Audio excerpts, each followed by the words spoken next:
नमस्कार दोस्तों, हमारी पिछली वीडियो में हमने भोपाल जिला और सीहोर जिला कंप्लीट कर लिया था। आज के लेक्चर में हम बात करेंगे विदिशा जिले के बारे में। विदिशा का नाम विदिशा कैसे पड़ा और इसके क्या क्या नाम रख दिए गए और आखिरी में इसका नाम विदिशा कैसे पड़ा, ये हम आज के लेक्चर में देखेंगे।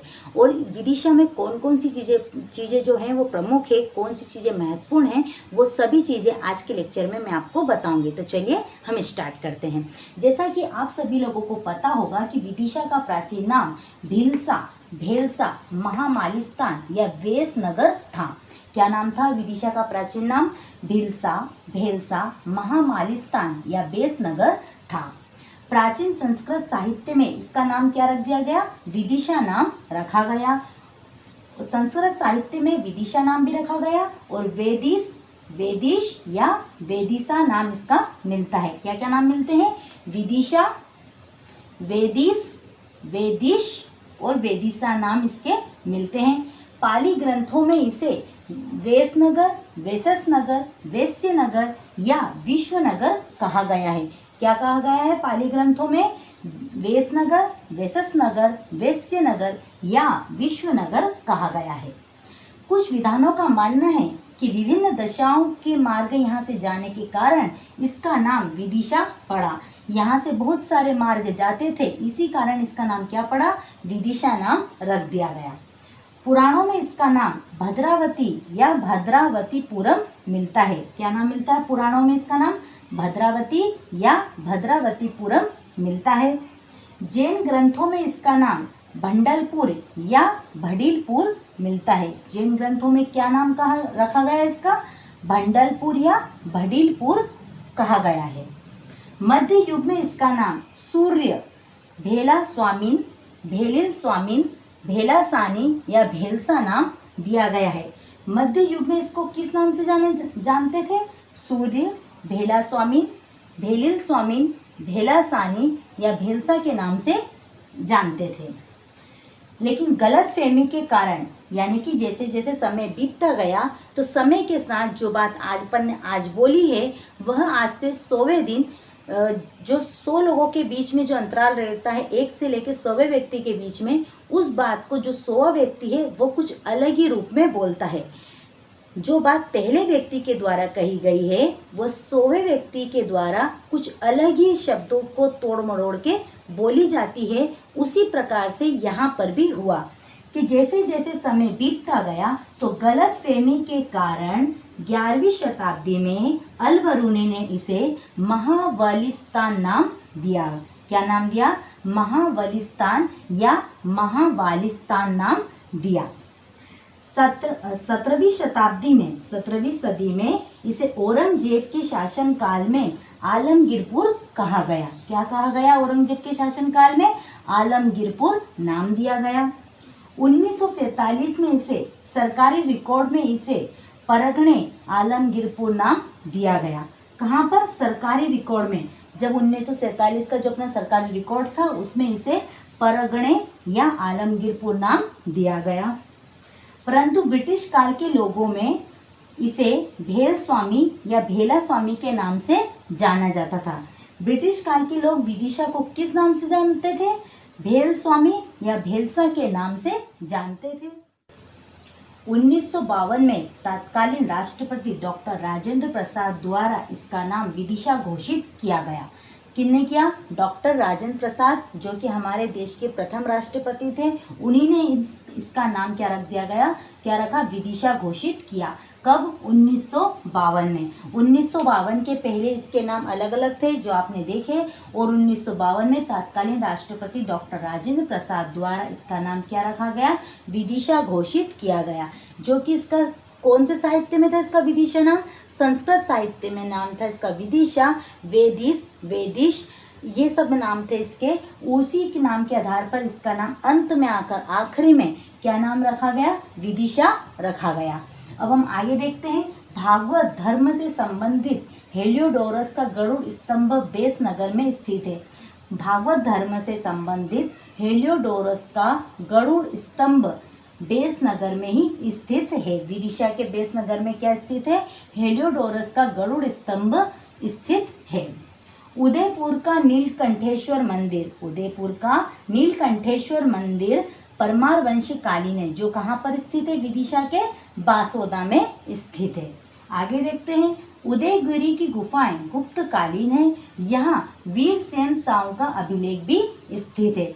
विदिशा में उदयगिरी की गुफाएं हैं जो कि गुप्त कालीन है और यहाँ पर वीरसेन साव का अभिलेख भी स्थित है।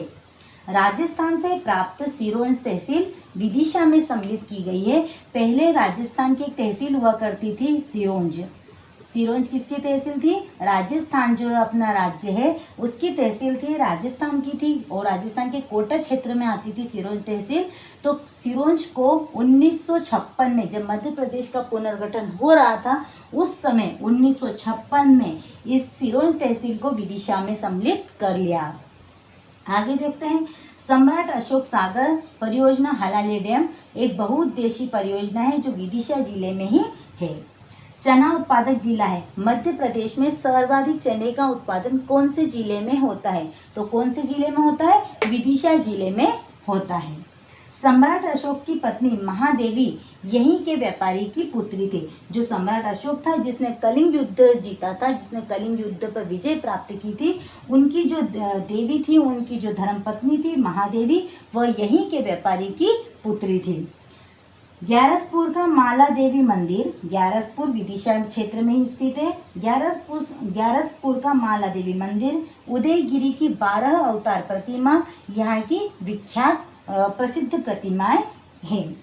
जैन तीर्थंकर शीतलनाथ की जन्मस्थली विदिशा क्षेत्र में ही स्थित है, विदिशा जिले में ही स्थित है। कृषि महाविद्यालय विदिशा के गंजबासोदा में स्थित है। कृषि महाविद्यालय कहाँ पर है? विदिशा के गंजबासोदा में। सिरोंज इस तहसील से सिंध नदी का उद्गम होता है। सिरोंज में जो विदिशा की एक तहसील है सिरोंज तहसील, वहीं से सिंध नदी का उद्गम होता है। जो हमारी सिंधु नदी है वह भारत की प्रमुख नदी है और जो सिंध नदी है यह मध्य प्रदेश के विदिशा जिले से निकलती है, विदिशा के सिरोंज तहसील से निकलती है। बेसनगर, यहाँ पर हेलियोडोरस यूनानी राजदूत का गरुड़ स्तंभ अभिलेख स्थित है। बेसनगर में कौन सा स्तंभ अभिलेख है?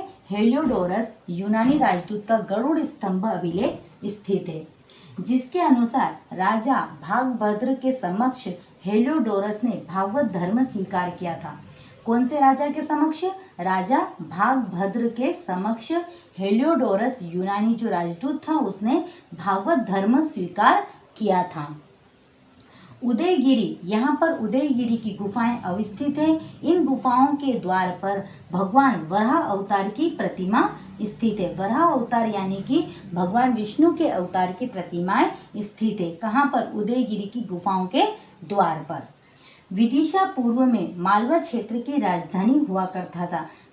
पूर्व में किसकी राजधानी हुआ करता था? विदिशा मालवा क्षेत्र की राजधानी हुआ करता था, जिसकी जानकारी हमें वैदिक साहित्य से मिलती है। मालवा क्षेत्र की राजधानी विदिशा पूर्व में हुआ करता था, इसकी जानकारी हमें कहाँ से मिलती है? इसकी जानकारी हमें वैदिक साहित्य से मिलती है। विदिशा के बारे में कुछ महत्वपूर्ण तथ्य देख लेते हैं। जिला मुख्यालय विदिशा के नाम से जिले का नाम क्या पड़ा? विदिशा रखा गया। विदिशा के बारे में वाल्मीकि रामायण से जानकारी मिलती है कि जो ये दर्शाता है कि शत्रुघ्न का बेटा जो शत्रुघाती था वह विदिशा का प्रतिनिधि हुआ करता था। ये शत्रुघ्न कौन है? आपको पता होगा, राम, भरत, लक्ष्मण, शत्रुघ्न, और जिसमें जो सबसे छोटे जो उनके भाई थे वो कौन थे? शत्रुघ्न थे। उन शत्रुघ्न को जब राम जी ने अपने साम्राज्य का बंटवारा करा था तब शत्रुघ्न को विदिशा क्षेत्र दिया था और शत्रुघ्न का जो बेटा था शत्रुघाती वो विदिशा का क्या हुआ था? प्रतिनिधि हुआ करता था। ब्रह्म पुराण में इसका वर्णन हमें मिलता है। किस जगह का वर्णन मिलता है? जिससे इस जगह का नाम हुआ भद्रावती, जो कि यवनों के रहने का स्थान था। यवनों जिन्होंने युधिष्ठिर को अश्वमेघ यज्ञ के लिए घोड़ा दिया था। ये युधिष्ठिर कौन है? ये युधिष्ठिर वो हैं जो कुंती के 5 पुत्र थे। युधिष्ठिर उनमें सबसे बड़े थे। जब युधिष्ठिर ने अश्वमेघ यज्ञ करवाया था तो विदिशा की ही जो यवन जाति के जो लोग थे उन्होंने ही उनको अश्वमेघ यज्ञ के लिए घोड़ा दिया था। प्राचीन ऐतिहासिक शहर बेसनगर विदिशा से 3 किलोमीटर दूर यह जगह स्थित है। यहाँ बुद्ध, जैन, ब्रह्म साहित्य जैसे बेसनगर, वैश्वनगर आदि क्षेत्र स्थित हैं। आदि जाति के जो लोग थे वो भी यहीं पर रहते थे। राजा रूपमांदघा, जिसने अपनी पत्नी विश्वा का अप्सराओं के लिए त्याग कर दिया था, और उन्हीं के नाम पर इस नगर का नाम विश्वानगर हुआ। गुप्त काल तक विदिशा का महत्व बना रहा, जिसके बाद इसका पतन होना शुरू हो गया। कहा जाता है कि कुछ प्राकृतिक कारणों के कारण यह नदी सूख गई थी, जो बेतवा नदी थी वो सूख गई थी। कुछ राजनीतिक कारण भी थे, और इसी कारण जो यहाँ पर रहने वाली जो प्रजाति के जो लोग थे वह दक्षिण की ओर रहने लग गए, और जो यहाँ पर जो लोग रहते थे उस जाति का नाम पड़ा था भिलसा, और वो लोग किस नाम से जाने जाने लगे? भिलसा के नाम से जाने जाने लगे। इसी कारण कहा जाता है कि विदिशा का पूर्व नाम भिलसा, भेलसा नाम से भी जाना जाता था। मौर्य के बाद विदिशा पर सुंगा, कानवा, नागा, वाकाटका, गुप्त, कलचुरी, माहिष्मती, परमार, चालुक्य ने राज किया। इन सभी का विदिशा पर राज करने का प्रमाण मिलता है, जिनकी मूर्तियां, सिक्के, शिलालेख आदि जिले के पुरातत्व विभाग कार्यालय में मौजूद हैं। अब आगे देखते हैं। 1904 में विदिशा एक जिला बना, जिसमें 2 तहसीलें थी, विदिशा व बासोदा। इनको 1948 में घोषित किया गया। जिले का विस्तार 1949 में पुरी राज के मिलने के बाद सिरोंज, जो कि पहले राजस्थान के कोटा जिले में थी, जो कोटा जो जिला है उसकी तहसील थी सिरोंज, उसको विदिशा में मिला लिया गया था 1956 में। पिकलाने भोपाल राज्य में था, जो पिकलाने था वो भोपाल राज्य में था। इनको मिलाकर एक नया मध्य प्रदेश बनाया गया, जो कि कब बनाया गया? मध्य प्रदेश का जब पुनर्गठन हुआ था 1956 में। विदिशा जिले में का ही एक गांव है जिसका नाम रावण है। रावण के नाम पर रखा गया रावण, जो कि विदिशा से 40 किलोमीटर दूर है। यहाँ पर रावण की मूर्ति है, और इस मूर्ति की यहाँ पर पूजा की जाती है। जो अपन दशहरा मनाते हैं, दशहरे के दिन अपन रावण को जलाते हैं, यहाँ पर रावण को नहीं जलाया जाता है। यहाँ पर उस दिन रावण की मूर्ति की पूजा की जाती है। यह भारत का एक ऐसा मंदिर है जहाँ पर रावण की मूर्ति की क्या की जाती है? पूजा की जाती है। पर्यटक स्थल है, उदयगिरी की गुफा है, हेलियोडोरस पिलर है, विजय मंदिर है, महादेवी मंदिर है, हिंडोला मंदिर, ब्रजमठ मंदिर, दशावतार मंदिर, गडरमल मंदिर, गिरधारी मंदिर है। यहाँ पर नदियाँ निकलती है, बेतवा, बीना, हलाई, सिंध। ये सब सहायक नदियाँ किसकी है? चंबल की सहायक नदियाँ हैं। सिंध नदी मालवा से प्रभावित होने वाली छोटी सी नदी है, जो कि नरवर के समीप विस्तृत भूभाग में प्रभावित होकर एक महान नदी का रूप ले लेती है। सिंध नदी के बारे में क्यों बताया जा रहा है आपको? क्योंकि सिंध नदी विदिशा के ही एक नरवर एक क्षेत्र है, वहाँ से निकलती है, एक रूप ले लेती है। इसे चंबल की सहायक नदी काली सिंधु माना जाता है। मेघदूत में इसका नाम संधु के रूप में किया गया है। विष्णु पुराण में दर्शान नदी के रूप में इसको बताया गया है।